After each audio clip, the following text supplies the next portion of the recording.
ஒரு இரவில் ஒரு காணொளி பேசியிருந்தேன்.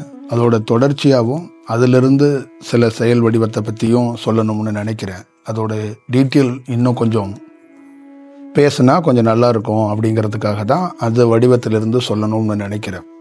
இப்போ இந்த பல்வேறுபட்ட ஆன்மாக்கள் கொஞ்சம் விழிப்படைஞ்சு இந்த தியானத்தை கற்றுக் கொடுக்கறதுக்கோ நிறைய இடங்களில் நினைக்கிறாங்க. ஏகப்பட்ட இடங்களில் இந்த தியானம் கற்றுக் கொடுக்கப்படுகிறது. நிறைய இடங்களில் கற்றுக் கொடுக்கறதுக்கான ஒரு வாய்ப்புகள் உருவாக்கப்பட்டிருக்கு.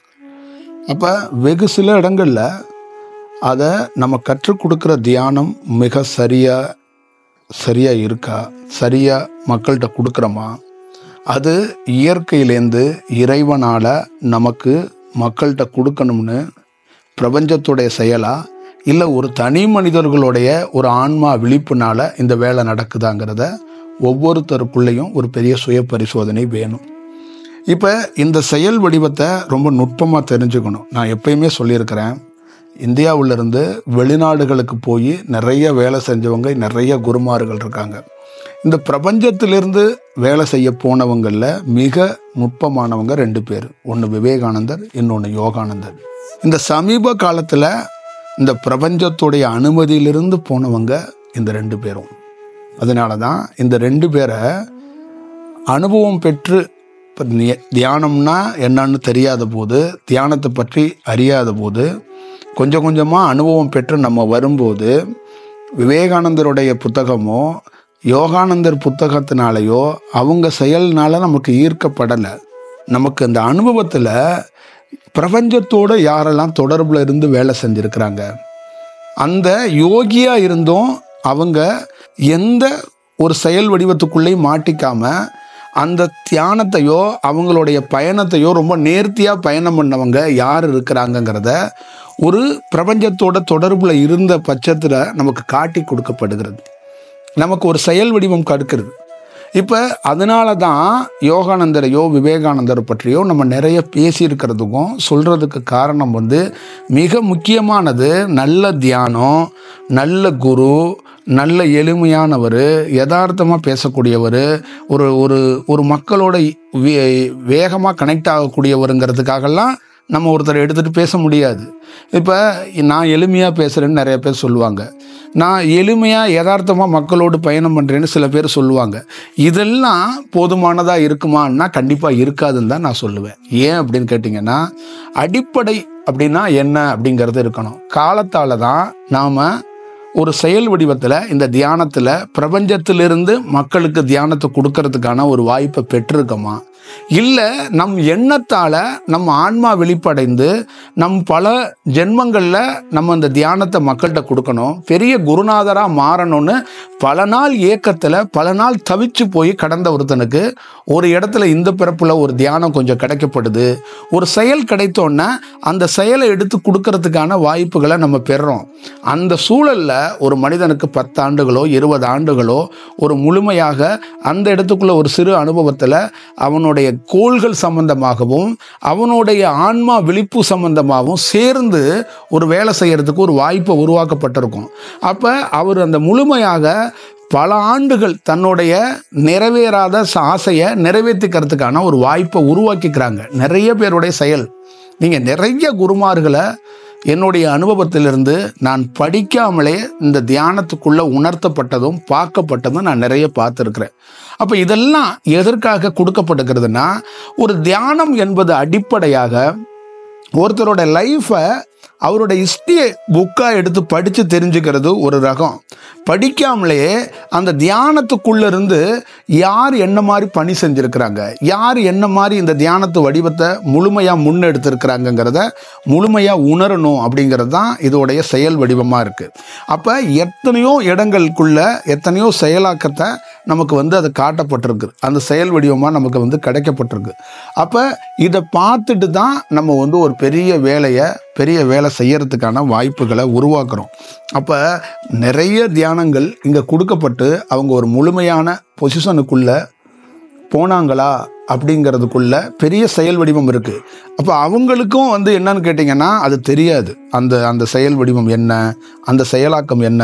நமக்கு கொடுக்கப்பட்டிருக்க தியானம் ரொம்ப பிரபஞ்சத்தால் இறைவனால் வழங்கப்பட்டிருக்கு அப்படின்னா இறை தொடர்பில் இருப்பாங்க, இறை செயலோடு இருப்பாங்க, எல்லா செயலும் அங்கே நிகழும். ஆனால் இறை தொடர்புகள், அந்த பிரபஞ்ச தொடர்புகள் என்பது அது ஒரு துல்லியமாக அது நிகழ்த்தப்பட்டால் மட்டும்தான் அவருடைய செயல்கள் சின்ன சின்ன இடங்கள்ல கூட அது வழி நடத்துறத பார்க்க முடியும். அப்போ அந்த பிரபஞ்ச தொடர்புகள் அப்படிங்கிறது எதை மையமாக வச்சு சொல்கிறோம் அப்படின்னா, ஒரு மனிதனுடைய எல்லா செயலாக்கத்தையும் பிரபஞ்சத்திலேருந்து கண்காணிக்கப்படுகிறதும் வழிநடத்தப்படுகிறதுக்கும் ஒரு வாய்ப்பை உருவாக்கும். ஒரு மனிதனை ரொம்ப எளிமையாக வழிநடத்துறதுக்கான ஒரு வாய்ப்புகள் உருவாக்கப்படும். சூட்சமத்தில் ஒரு குரு இருக்கிறார். சூட்சமத்தில் எத்தனையோ இந்த பிரபஞ்சத்தில் இருக்கிற பேராற்றலாக இருக்கக்கூடிய பெரிய பெரிய அனுபவம் பெற்றவங்க இருந்து ஒரு தொடர்புங்கிறது அதுதான் தொடர்பு. ஒரு வழி நடத்துதலையும் ஒரு விழிப்போட ஒரு செயல், ஒரு தியானத்தில் நாம் ஒரு மாணவர்களுக்கு ஒரு கிளாஸை ஒரு ஒரு ஒரு செக்ஷனை நம்ம நடத்திக்கிட்டு இருக்கும்போது அதற்குள்ள ஏதாவது ஒரு சின்ன குறைபாடுகளோ சின்ன அசம்பாயுதமோ சின்ன ஏதாவது தவறுகள் நிகழும்போது நமக்கு உள் உணர்வாக அது உணர்த்தப்பட்டு அதை சரி செய்யறதுக்கான வாய்ப்பை இந்த பிரபஞ்ச பேராற்றல் ஏற்படுத்தி கொடுக்கும். அது ரொம்ப ரொம்ப முக்கியம் அப்படிங்கிறது தான் ஒரு செயல். ஒரு யோகிங்கிறவன் அப்படியே எழுதி வச்சிருக்க தேரியை எடுத்துக்கிட்டே ஒரு பாடத்தையோ ஒரு செயலையோ கண்டக்ட் பண்ண முடியாது. ஒரு செக்ஷனை அப்படியே நடத்திட முடியாது. இது ரொம்ப அவசியமாக ரொம்ப ரொம்ப முக்கியமான செயல் வடிவம். அப்போ பல ஆண்டுகள் பல ஆன்மாக்கள் இங்கே தியானத்தை கற்றுக் கொடுக்கப்பட்டு பல செயல் வடிவத்துக்கு அப்புறம் அவங்களுடைய அந்த காலம் முடியும் போது அவங்களுடைய எண்ணங்கள் பூர்த்தி ஆயிடுது. அவங்களுக்கு கொடுக்கப்பட்டிருக்க அந்த எனர்ஜி பாயிண்ட்னு சொல்கிறது ஒரு எனர்ஜி தான்.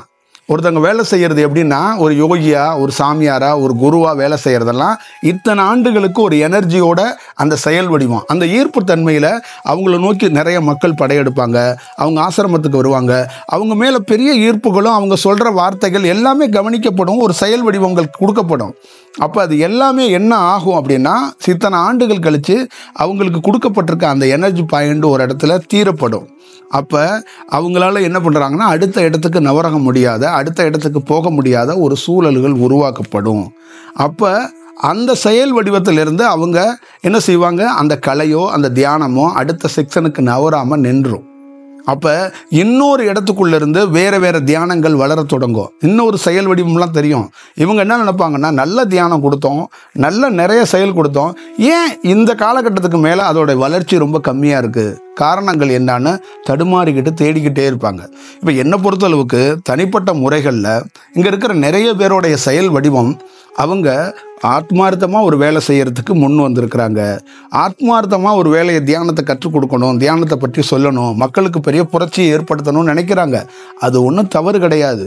இங்கே இருக்கிற யார் வேணாலும் இந்த தியானத்தை அடிப்படையாக மக்களுக்கு கொடுக்கலாம். எந்த வடிவத்திலேயே மக்கள் முன்னேறணும், அதுதான் இலக்கு. மக்களை மாற்றணும், அது நல்ல விஷயம். மக்களுக்கு ஒரு விழிப்புணர்வு கொடுக்கணும், அது நல்ல விஷயம். ஆனால் அது பிரபஞ்சத்தால் நிகழ்தா, அது பிரபஞ்ச அனுமதியோடு நிகழ்கிறதா? இந்த செயல் வடிவம் நம்மளுடைய காலக்கணக்கில் எப்படி நிகழுகிறதுங்கிறத ஒரு குருவாக இருக்கிறவங்க நிறைய பேர் அதை அறிய மாட்டுறாங்க. அதை நுட்பமாக அந்த செயல் வடிவத்தை தெரிஞ்சுக்க மாட்டுறாங்க. இப்போ களத்துக்குள்ளே நான் இருக்கிறேன். தமிழ்நாட்டில், இந்தியாவில், பிற மாநிலங்களில், உலகத்தில் யாரெல்லாம் சமகாலத்தில் பணி செய்கிறாங்களோ அவங்கவுங்களெல்லாம் அவங்கவுங்க என்ன செயலில் இருக்கிறாங்க, என்ன வடிவத்துக்குள்ளே இருக்கிறாங்கன்னு ஒவ்வொரு மலைகளையும் காடுகளையும் கோவில்களையும் காட்டுற மாதிரி அவங்கள பற்றி நமக்கு காட்டப்படுகிறது. ஒரு குறிப்பு இருக்குது. அதை வச்சு தான் இவங்க இந்த மாதிரி ஏங்குறாங்க, இந்த மாதிரி பணி செய்கிறாங்கங்கிறத பார்த்து தான் நம்ம நகர்றோம். இதே மாதிரி தான் உங்கள் வாழ்க்கையில் நீங்கள் தியானத்தை பற்றியும் சரி, உங்கள் மாணவர்களை பற்றியும் சரி, எதிரில் எங்களை மாதிரி யாராவது இந்த போதனையோ இந்த தியானத்தோ பண்ணால் அவர் இன்னார், அவர் எந்த ஊரில் பிறந்தாருன்னு நம்மளுடைய வரலாறை எடுத்து படிக்காமல் உங்கள் தியான வடிவத்திலிருந்து தெரிஞ்சுக்கிறதுக்கான வாய்ப்பை உருவாக்கப்படணும். அதை ஸ்டடி பண்ணாதான் இந்த தியானத்தோடைய ஒரு முழுமையான செயலை பெற முடியும். இந்த தியானம் என்பது ஒரு பிரபஞ்சத்தால் கொடுக்கப்படுற செயல். இது வெறும் ஒரு வேற யாருக்கிட்டே இருந்த எடுத்து கொடுக்கப்படுற செயல் இல்லைங்கிறத முழுமையாக நீங்கள் அறிஞ்சுக்கணுங்கிறத நான் சொல்ல வர்றதை நீங்கள் பார்த்துக்கணும். இது இது எதுக்காக நான் சொல்லப்படுறேன் அப்படின்னா, தியானம் பழகிற ஒவ்வொரு மாணவர்களுக்குள்ளேயும் உங்கள்கிட்ட இது சம்பந்தமாக ஒரு தெளிவு வேணும். இது ஒரு புரிதலை ஏற்படுத்தணும். அது ரொம்ப முக்கியம்னு நான் கருதுகிறேன். ஏன்னா அடிப்படையாக எல்லா செயலை பற்றியும் தெரிஞ்சுக்கொள்றதுக்கான ஒரு காலமும் நேரமும் வந்திருக்கிறது.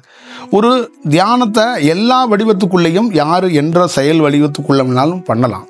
அது சரணாகதி தத்துவத்துக்குள்ள ஒரு நல்ல செயல் வடிவத்துக்குள்ளே எடுத்துகிட்டு போனாதான் அது மக்கள்கிட்ட ஒரு பயனுள்ளதாக போய் சேரும். ஒரு பயனுள்ள செயலாக அது இருக்குங்கிறது தான் அதோட ரொம்ப முக்கியம். பல குருமார்கள், பல குரு பரம்பரையில் வந்தவங்க எல்லாருமே அவங்களுடைய பணிகள் எப்படின்னா, ரொம்ப குருவோட கட்டளையும் தன்னுடைய ஆன்மா உள் உணர்வுகளை உணர்த்தப்படுகிறதும், அதே மாதிரி இந்த பிரபஞ்சத்திலேருந்து உள் உணர்வுகளில் எதெல்லாம் காட்டுகிறதோ அதை வச்சு தான் ஒரு செயல் வடிவமாக இருக்கிறது. ஆதிசங்கரருடைய அத்தனை கோவில் செயலும், அவருடைய திட்டங்கள், அவருடைய பயணம் எல்லாமே அவருடைய ஆன்மாவோட வழிகாட்டுதலும், அந்த ஆன்மாவோடு பிற ஆன்மாக்கள் தொடர்பில் இருக்கிறதும், பிரபஞ்சத்தோட தொடர்பில் இருக்கிறத வச்சு தான் அவருடைய பணி, அந்த செயல் வடிவம் எல்லாம் கிடைக்கப்பட்டது. அதிலிருந்து தான் அவருடைய மிகப்பெரிய எத்தனையோ செயல்களுக்கு அவருடைய பணி நடக்கப்பட்டதற்கான காரணங்கள் இருக்கிறது. நீங்கள் அது ரொம்ப ரொம்ப முக்கியம்னு நான் கருதுகிறேன். அதே காலகட்டத்தில் நிறைய மலைகள், நிறைய குகைகள், நிறைய இடங்களில் நிறைய பேர் ஜீவசமாதியாக இருக்காங்க. நிறைய இடங்களில், நிறைய மலைகளில் நிறைய ரொம்ப ரொம்ப பேசப்படுற யோகிகள் ஆசிரமம் வச்சுருக்கிறாங்க. எவ்வளோ பேர் சமாதி அடைஞ்சிருக்கிறாங்க. இதெல்லாம் எப்படி ஒரு செயல்னா, அவங்க நல்ல நிலையில் இருந்திருக்கிறாங்க, பெரிய பணி செஞ்சுருக்கிறாங்க. அதையும் தாண்டி என்னுடைய அனுபவத்தில் ஒரு யோகி ஒரு இடத்துல சமாதி ஆகிறது, ஒரு இடத்துக்குள்ளே நின்னுறது, அந்த இடத்துக்குள்ளே அவர் இருக்கணுங்கிறத எல்லாமே அதுவும் ஒரு விதமான தன்னை சுருக்கி கொண்டு அங்கேயே உட்கார்ந்துருக்கணும். இந்த காலகட்டத்தில் இதற்கு மேலே நீ பயணம் பண்ணக்கூடாது, இதற்கு மேலே நீ பணி செய்யக்கூடாதுங்கிறது தான் அதோடைய நுட்பமான செயல். அப்போ என்னுடைய வாழ்க்கையில், என்னுடைய பயணத்திலிருந்து ஒரு விதமான ஒரு மலையிலேயே ஒருத்தரை ஒரு இடத்துக்குள்ளே உட்கார வச்சுக்கிட்டு நீ இங்கே தான் வேலை செய்யணும், இங்கிருந்து நீ புறப்பட்டு வேற எங்கேயும் போகக்கூடாது அப்படிங்கிறது அதோடைய செயல் வடிவமாக இருக்குது. இப்போ சூட்சமத்தில் பல்வேறுபட்ட இடத்துல ஒரே இடத்துல உட்கார்ந்து ஒரு யோகி உலகம் முழுக்க சுற்றி வந்துடுவார். ஆனால் அவருடைய ப்ரெசன்ஸில் அவருடைய ஒரே ஒரு செயல் அந்த உடலோட போய் பல்வேறுபட்ட இடங்களில் வேலை செய்யறதுங்கிறது அது வேற ஒரு செயல் வடிவத்துக்குரிய விஷயம். அந்த செயல் வடிவத்துக்குரிய விஷயம் ரொம்ப ரேராக தான் சில பேருக்கு அமையப்படும். சில பேருக்கு சூட்சமங்களில் மட்டும்தான் பணி செய்கிறதுக்கான வாய்ப்புகள் இருக்கும். இந்த லைவில் தன்னுடைய சூலத்தையே தூக்கிட்டு போய் வேலை செய்கிறதுக்கான வாய்ப்புகள் ரொம்ப குறைவாக இருக்கும். சில பேருடைய பணிகள் நீங்கள் நுட்பமாக அதை பார்க்க முடியும். அப்போ ஒரு ஆசிரமங்கள்லையோ ஒரு மலைக்கு கீழே சமாதியாக உட்கார்ந்து இருக்கிறதெல்லாம் இந்த காலகட்டத்தில் இவர்கள் இந்த இடத்துக்குள்ளே தான் இருக்கப்படணும், இந்த இடத்துக்குள்ளே இருந்து தான் பணி செய்யப்படணும் அப்படிங்கிறதான். அப்போ நிறைய இடங்களுக்குள்ள ஒரு இடத்துக்குள்ளே அமர்ந்துக்கிட்டு நகர்ந்து போக முடியாமல் எத்தனையோ யோகிகளுக்குள்ள நீங்கள் கேட்டிங்கன்னா, தனிப்பட்ட முறையில் நம்ம தியானத்தில் பார்த்ததில் ஒரு இடத்துக்குள்ளே அவர் அமர்ந்திருப்பார், அந்த இடத்துக்குள்ளே அவர் சமாதியாக போகிறாரு, அந்த இடத்துக்குள்ளே தான் இருப்பார். ஆனால் அவர் பல்வேறுபட்ட மலைகளுக்கு போயிட்டு வரணும்னு அவருடைய செயல் வடிவம் தோணி இருக்கும். இந்த இடத்துக்குள்ளே நம்ம போயிட்டு வரணும், இங்கே நம்ம இப்படி பயணம் பண்ணியிருக்கணும் அப்படிலாம் அவருக்கு ஒரு செயல் அவருடைய ஆன்மா அதை ஒரு உணர்ந்திருக்கும். அந்த ஆன்மா போகிறதுக்கான ஒரு வாய்ப்பை உருவாக்கிக்கலான்னு நினச்சிருக்கோம். ஆனால் அதற்கு மேலே அவருக்கு போகிறதுக்கான வாய்ப்புகள் இல்லைன்னு அவருக்கு தெரிஞ்சதுனால அவர் என்ன பண்ணுவார்னா, அதை எல்லாத்தையும் விட்டுட்டு அப்படியே வெறுமனையாக அதே இடத்துக்குள்ள அமர்ந்திருப்பார். இப்போ ஒரு மனிதன் பல்வேறுபட்ட ஊர்களுக்கும் பல்வேறுபட்ட நகரங்களுக்கும் பயணிக்கிறதுக்கான முக்கியமான காரணம் அந்த ஆன்மாவுடைய செயலும் இந்த பிரபஞ்சத்துடைய செயல் வடிவத்துக்குள்ளேருந்து ஒரு இடத்துலேருந்து இன்னொரு இடத்துக்கு பிரயாணத்தை ஏற்படுத்தி கொடுக்கறதே இந்த பிரபஞ்சம்தான். இந்த பிரபஞ்சம்தான் இங்கிருந்து இன்னொரு இடத்துக்கு பயணம் பண்ண வைக்கிறதும் ஒரே இடத்துல நம்ம அமர்ந்து வேலை செய்ய வைக்கிறதுக்கும் காரணமாக இருக்கிறது அதுதான். ஆனால் ரொம்ப முக்கியமான செயல் வடிவம் என்னன்னு கேட்டிங்கன்னா, ஒரு தனி மனிதர்களுடைய செயல் வடிவத்துக்குள்ள எப்பொழுதுமே இந்த இறை தொடர்போட, இந்த பிரபஞ்சத்தோட தொடர்போட வேலை செய்தால் மட்டும்தான் நம்ம எப்படி கொடுக்க முடியும்னா, அந்த ஃபியூரா அன்னைய தேதிக்குள்ள இது என்னுடைய தியானம், இது என்னுடைய கலை, என்னுடைய செயல் வடிவம் அப்படிங்கிறது இல்லாமல் இது ஒட்டுமொத்தமான பிரபஞ்சத்தோடைய தியானம், பிரபஞ்சத்தோடைய கலை, இது உலகத்தில் எல்லாருக்கும் சமர்ப்பணமாக எல்லாருக்கும் பொதுப்படையான செயல் வடிவம். இது ஒரு தனி இண்டிவிஜுவாலிட்டியோட மனிதனோட கண்டுபிடிப்பு இல்லை. இங்கே கண்டுபிடிச்ச எந்த யோகியுமே இது என்னுடைய கண்டுபிடிப்பு, இது என்னுடைய இண்டிவிஜுவாலிட்டி. ஒரு யோகி என்பவன் இண்டிவிஜுவாலிட்டியே இல்லைங்க. அவருடைய செயல் வடிவம் எல்லாமே இந்த பிரபஞ்சத்தால் அவருக்கு கிடைக்கப்படுகிறது, அவருக்கு உணர்த்தப்படுகிறது, அவருக்கு காட்டப்படுகிறது. அதனால தான் ஒரு யோகி என்பவன் இந்த வெட்டவெளி பொது நிலத்துக்கு பொதுவாக அவரை வச்சிடுறதுக்கான காரணமும் அதுதான் மையமாக இருக்குது. அதுதான் ரொம்ப முக்கியம். எல்லா செயலுக்குள்ளேயும் எல்லா வடிவத்துக்குள்ளே இருக்கிற பெரிய பெரிய கண்டுபிடிப்பாளர், ஒரு விஞ்ஞானியாக இருக்கட்டும், ஒரு ஆராய்ச்சியாளர்களாக இருக்கட்டும், ஒரு டாக்டராக இருக்கட்டும், பெரிய பெரிய தலைவர்களாக இருக்கட்டும், எல்லாருக்குள்ளேயும் தன்னுடைய கண்டுபிடிப்பு, தன்னுடைய உழைப்பு, தன்னுடைய படிப்பு எல்லாமே ஒரு இண்டிவிஜுவாலிட்டியாக செயல்படும். ஆனால் ஒரு யோகியோடைய செயல் மட்டும் இண்டிவிஜுவாலிட்டியாக இருக்காது. அது உலகத்துக்கே பொதுவான செயலாக உருவாக்கும், உலகத்துக்கே பொதுவான ஒரு செயல் வடிவமாக எடுத்துகிட்டு போகும். சில பேருடைய வாழ்க்கையை தான் அவங்களுடைய வாழ்க்கை ஞாபகார்த்தமாக அந்த வீட்டையோ அந்த செயலையோ மக்கள் பொது இடத்துக்கு கொடுக்கணும்னு கொடுப்பாங்க. எல்லாருடைய செயலையும் கொடுத்துட முடியாது. ஆனால் ஒரு யோகி என்பவன், பிரபஞ்சத்தோட தொடர்பில் இருக்கிறவன் என்பவன், ஒரு மந்திரமாக இருக்கட்டும், அவனுடைய போட்டிருந்த வேட்டி, சட்டை, கண்ணாடி, எந்த ஒரு சின்ன பொருளாக இருந்தாலும் அது உலகத்துக்கே பொதுவான சமர்ப்பணம். அது எல்லாருக்கும் உரிய செயல், அது எல்லாருக்கும் கிடைக்கப்பட வேண்டிய செயல். அப்போ அவன் உருவாக்கின தியானம், அவன் உருவாக்கின இடம், இது எல்லாம் மக்களுடைய யார் வேணாலும் இதை பயன்படுத்திக்கிறதுக்கான ஒரு வாய்ப்பு. அதை பராமரிக்கிறதுக்கு, அதை நிர்வாகம் செய்யறதுக்கு வேணா ஒரு குழு வச்சுக்கலாம், ஒரு செயல் வடிவம் செஞ்சுக்கலாமே ஒழிய, ஆனால் அதுக்குள்ள என்னது உன்னது என்று எந்த யோகியோடைய எந்த செயலாக்கத்தையும் உண்மையாக பிரபஞ்ச பேராற்றலுக்குரிய வெட்டவெளி தன்மைக்குள்ள இருக்கிற பிரபஞ்சத்தோட தொடர்புல இருந்து பணி செய்கிற யாருக்கும் அந்த மாதிரி ஒரு செயல் வடிவமாக இருக்காது. இப்போ இந்த பிரபஞ்சத்தோட செயல் வடிவமாக இருக்கிறாங்களா இல்லையா, செயல்படுறாங்களா, அவங்களுடைய பணி எப்படி இருக்குது, அவங்களோட ட்ராவல் எப்படி இருக்குன்னு உங்களுடைய மொபைலை எடுத்துக்கிட்டு நீங்களே இத்தனை ஆண்டுகளில், சமீபத்தில் 60 ஆண்டுகளில் இந்தியாவிலேயே உலகத்திலே பயணிக்கிற அத்தனை குருமார்களையும் நீங்களே செக் பண்ணி ஆய்வு பண்ணி பாருங்கள். இது பிரபஞ்சத்துடைய தொடர்புலேருந்து ஒரு வேலை நடக்குதா, ஒரு தனி மனிதனுடைய வரத்தினால இந்த வேலை நடக்குதா, ஒரு தனி மனிதனுடைய பல ஆண்டுகள் எண்ணத்தினால எண்ணம் ஒரு செயல் வடிவமாக இதை செஞ்சாகணும்னு ஒரு செயல் செஞ்சு தியானம் பண்ணி ஒரு இடத்துல எண்ணம் குறைஞ்சு அங்கே ஆன்மா விழித்து அந்த ஆன்மா பல நாள் இயக்கத்தை நிறைவேற்றி கொள்கிறது, பல நாள் அந்த செயல் வடிவத்தை அது பூர்த்தி செய்து கொள்கிறது. ஆனால் ஒரு முழுமையான பிரபஞ்சத்தோட தொடர்பில் இருக்கிறவன் ஆன்மாவே முழுமைப்பட வைக்கிறான். அப்போ ஆன்மாவே முழுமை பெற வைக்கிற ஒருத்தன் என்ன பண்ணுவான்னா, பல உயிர் தன்மைக்குள்ள, பல செயல் வடிவத்துக்குள்ள உள்ளடக்கி அவன் ஒரு பெரும் பணிகளை இந்த காலத்துக்கு ஏற்றது போல ஒரு பணி செய்கிறான். அதனால தான் காலத்தையும் நேரத்தையும் யார் அறிந்து ஒரு வேலை செய்ய முடியும்னா அவர்கள் பிரபஞ்சத்தோடு தொடர்பில் இருக்கிறவர்கள் அப்படின்னு சொல்லுவாங்க. இந்த எல்லா மதத்துக்குள்ளேயும், இந்து மதம், கிறிஸ்துவ மதம், இஸ்லாத் மதம், எல்லா மதத்துக்குள்ளேயும் பார்த்தீங்கன்னா இந்த மாதிரி மோசமான காலகட்டத்தில் எங்கள் மதத்திலிருந்து ஒரு குரு தோன்ற போகிறாரு, ஒருத்தர் பெரிய புரட்சியை செய்ய போகிறாரு அப்படின்னு எல்லா மதத்துக்குள்ளேயும் இங்கே கல்கி பகவான் வர போகிறாரு, அங்கே திருப்பியும் கர்த்தரே தோன்ற போகிறாரு, அங்கே அல்லாவில் ஒருத்தர் தோன்ற போகிறாரு, இல்லை அங்கே அல்லாவே தோன்றி வர போகிறாரு அப்படிங்கிறதுக்கு எல்லா மதத்துக்குள்ளேயும் ஒரு குறிப்பு இருக்கும். இதோட செயல் வடிவம், இதோட பொருள் எதை காட்டுது, எதை செயல் வடிவமாக இருக்குது அப்படின்னா, இது பிரபஞ்சத்தோட தொடர்பில் இருக்கிறவங்க அந்தந்த காலகட்டத்தில் ஒருத்தர் தோன்ற போகிறாருங்கிறத முன்னாடியே அவர்கள் உணர்த்தப்படுறதுனால தான் அதை எழுதுகிறாங்க. அந்த வடிவத்துக்குள்ளே, அந்த செயல் வடிவத்துக்குள்ளே ஒரு செயலாகமாக இருக்குது.